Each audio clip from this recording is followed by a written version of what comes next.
Saludándole en el amor del Señor, deseando ricas y abundantes bendiciones del cielo hacia sus vidas. Ha llegado la hora de compartir el devocional, el pancito diario de vida que tanto bien hace a nuestras almas. Hoy nos toca ver este cuarto desafío de la iglesia del siglo XXI y está relacionado con la perseverancia en el crecimiento. Perseverancia en el crecimiento. Y quiero que en lo posible usted esté de acuerdo conmigo, y si no lo está, respetable.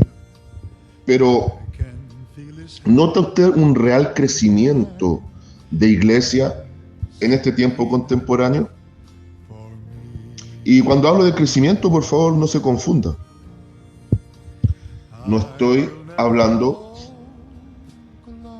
de crecimiento exponencial en número de membresía. Es decir, no estoy hablando de un crecimiento en números, que mi iglesia pasó de 50 miembros a 100 miembros. No estoy hablando de eso, porque créalo o no, eso no es un indicativo de crecimiento. Ese es un indicativo de un aumento en la cantidad de miembros.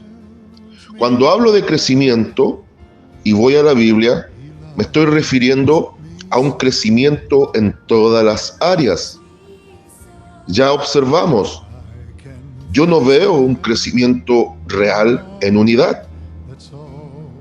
Tampoco veo un crecimiento en la comunión de la iglesia. ¿Y qué decir en un crecimiento de santidad? Entonces, cuando la iglesia va pasando por sobre los desafíos y los va concretando, es cuando realmente comienza la iglesia a crecer. Y este crecimiento es un reflejo del Espíritu Santo trabajando en la iglesia.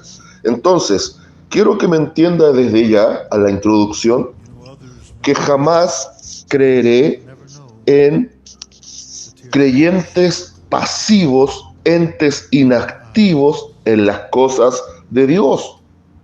Para que exista un crecimiento o una perseverancia en crecimiento, necesitamos definir una actitud, tener una postura clara y tomar decisiones firmes. Este es un desafío, siendo muy honesto, bastante difícil. Si ya los tres anteriores fueron complejos, déjeme decirle que este, si no es mayor, está a la par a los tres anteriores. Porque una cosa es la perseverancia, pero la perseverancia aplicada hacia el crecimiento. Entonces, ¿con qué actitud estamos abordando la temática de la perseverancia? ¿Cuál es el propósito con el que estoy en este tiempo congregando o disponiéndome al servicio del Señor? Esto de perseverancia en el crecimiento también es un reflejo del fruto del Espíritu. Y por favor, quiero que esto le quede muy bien grabado.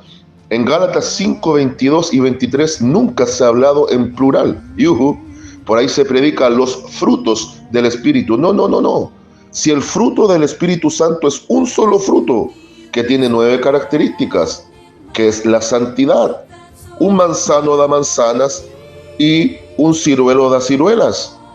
Y el que es santo, ¿qué va a producir? Dígamelo usted. A ver, le escucho. Bien, santidad. El Espíritu Santo produce santidad. Y la santidad tiene 9 características. Comienza con amor, gozo, paz, paciencia, benignidad, bondad, fe, mansedumbre, templanza. Contra tales cosas no hay ley. Es decir, esto es superior a la ley. La gracia es mayor que la ley. Y la misma gracia tiene su propia ley, que es el cumplimiento de la ley, pero en el fundamento del amor. Y una vez logrado esto, ahora van a haber frutos dignos de arrepentimiento. Es decir, toda obra que hacemos ahora es el resultado del trabajo del Espíritu Santo en nosotros, lo que indicaría un crecimiento activo en base a una perseverancia en el caminar del Evangelio. Ahora, ¿qué es perseverancia? ¿Cómo podemos definir la palabra perseverancia? Hay varios sinónimos que nos permiten entenderla y abordarla de mejor forma. Constancia, persistencia, firmeza, dedicación y tesón. Mire qué interesante. Constancia, persistencia, firmeza, dedicación, tesón. O sea, todo indica hacia adelante. Nunca en retroceso, siempre hacia adelante. Tiene al menos 5 sinónimos. Y todos tienen que ver con actitud, con decisión y con una postura sólida. Por lo tanto, en este sentido, se aplica lo que es la perseverancia tanto en las ideas como en las actitudes. Lo que pensamos, lo decidimos y lo actuamos. Entonces, no puede haber creyente pasivo, tiene que haber creyente activo, porque la perseverancia en crecimiento tiene la misma idea de la santidad activa. Por lo tanto, esto de la perseverancia aplica tanto en las ideas como en las actitudes y en la realización de algo, o en la ejecución de algún propósito, o en las resoluciones de ánimo. Mire, puede abarcar estas áreas. La realización de algo, un proyecto, en la ejecución de un propósito, caminar como Cristo pide, y en la resolución del ánimo. Y ahora vamos a entender y vamos a ir a la Biblia, porque la perseverancia, la Biblia también la presenta como paciencia. La perseverancia la presenta como la paciencia.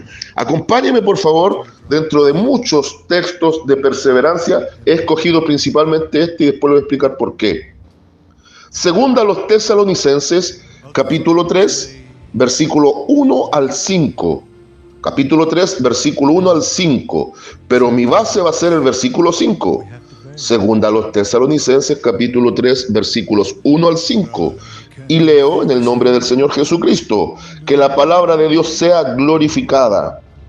Por lo demás, hermanos, orad por nosotros, para que la palabra del Señor corra y sea glorificada, así como lo fue entre vosotros, y para que seamos librados de hombres perversos y malos, porque no es de todos la fe.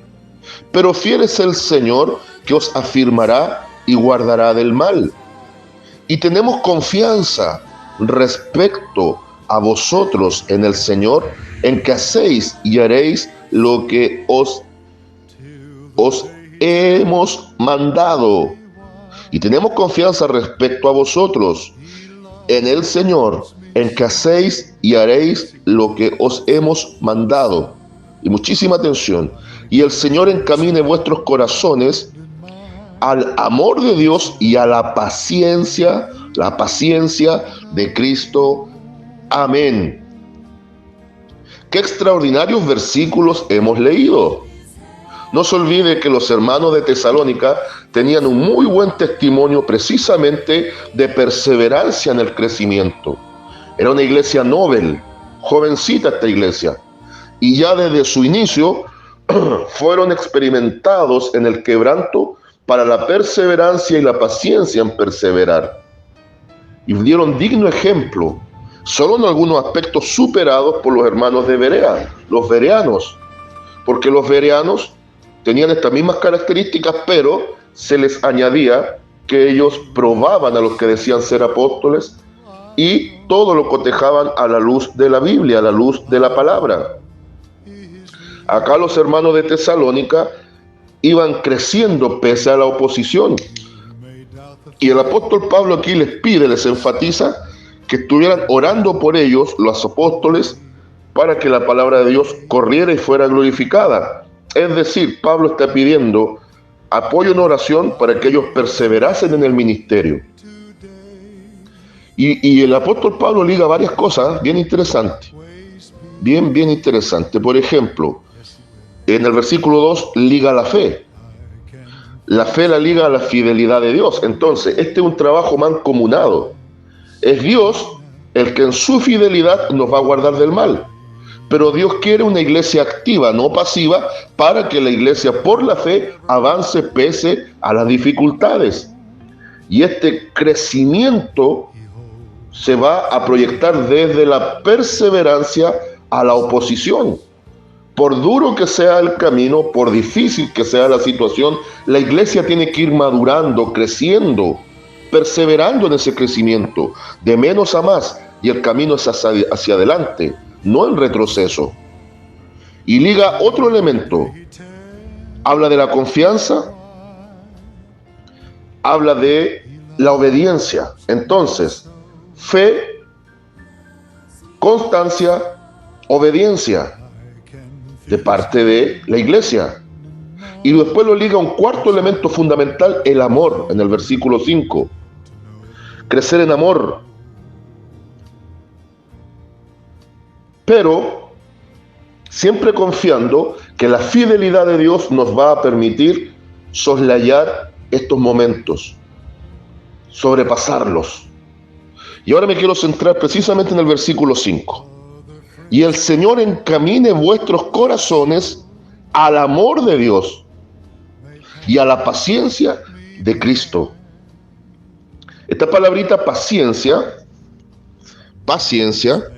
se refiere a la constancia, y la constancia es un sinónimo de perseverancia. Reina Valera traduce o presenta la expresión paciencia, pero desde los textos más primitivos, el lenguaje, la palabra aquí empleada es constancia. Entonces, ponga muchísima atención. La constancia, la perseverancia, se traduce para el cristiano como paciencia. ¿Ah? En Romanos 5:3, el apóstol Pablo dice que el resultado de las tribulaciones, de las pruebas, de las tentaciones, de aquellas cosas que parecen negativas en contra de nosotros, sobre todo ellas, son las que van produciendo paciencia. Y la paciencia es el resultado de perseverar en fe, en obediencia, en saber que Dios es fiel y por amor de Dios avanzar pese a toda circunstancia. Esta palabrita paciencia, que se traduce acá constancia, desde los textos más ligados al lenguaje en que fue escrito, desde el griego es la palabra hupomoné, y que se traduce para nosotros como resistencia o aguante alegre. Resistencia o aguante alegre. En otras palabras, o aguante en esperanza.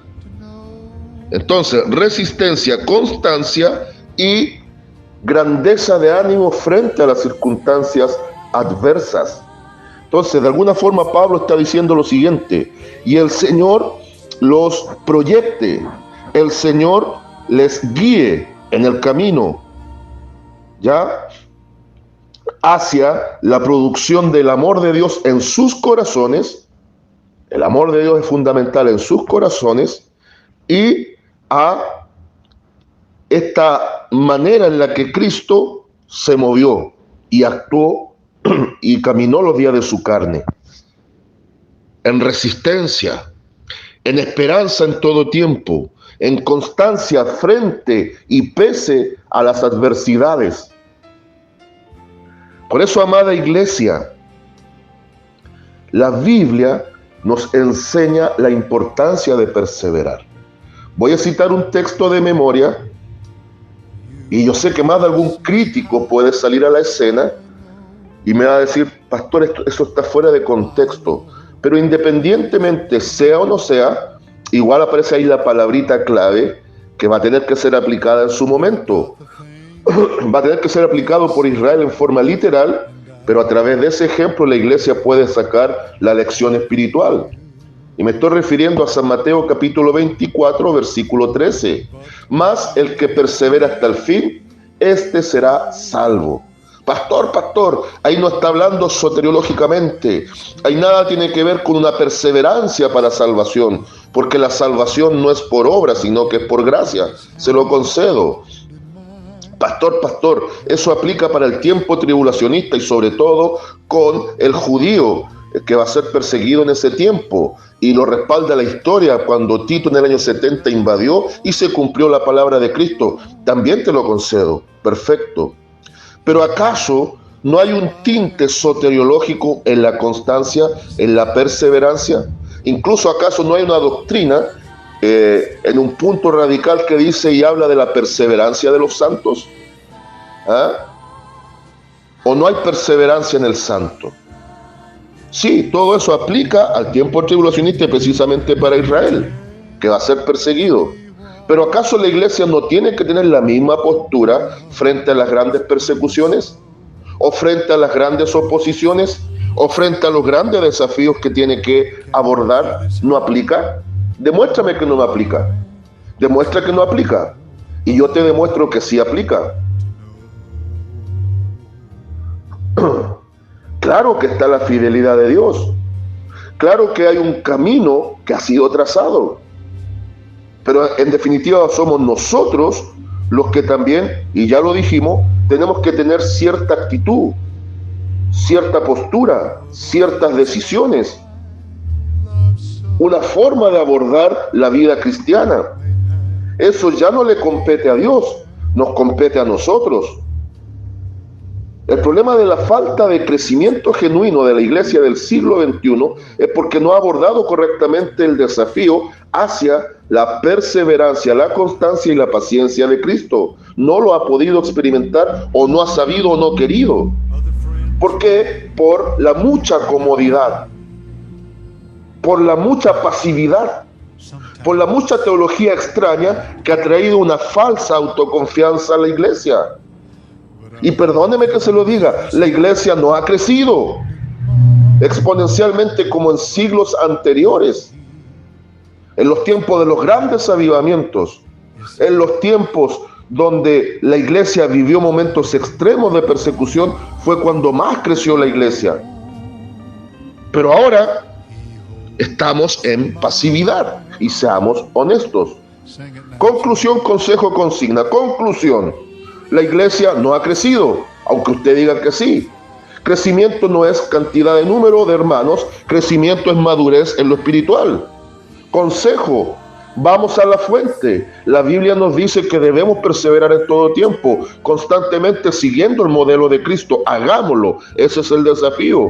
Y consejo y consigna para el día de hoy: crezco en gracia y en gracia crezco, perseverando en el camino del Señor. Saludo de paz, amor y bendición desde Longaví a cada uno de ustedes.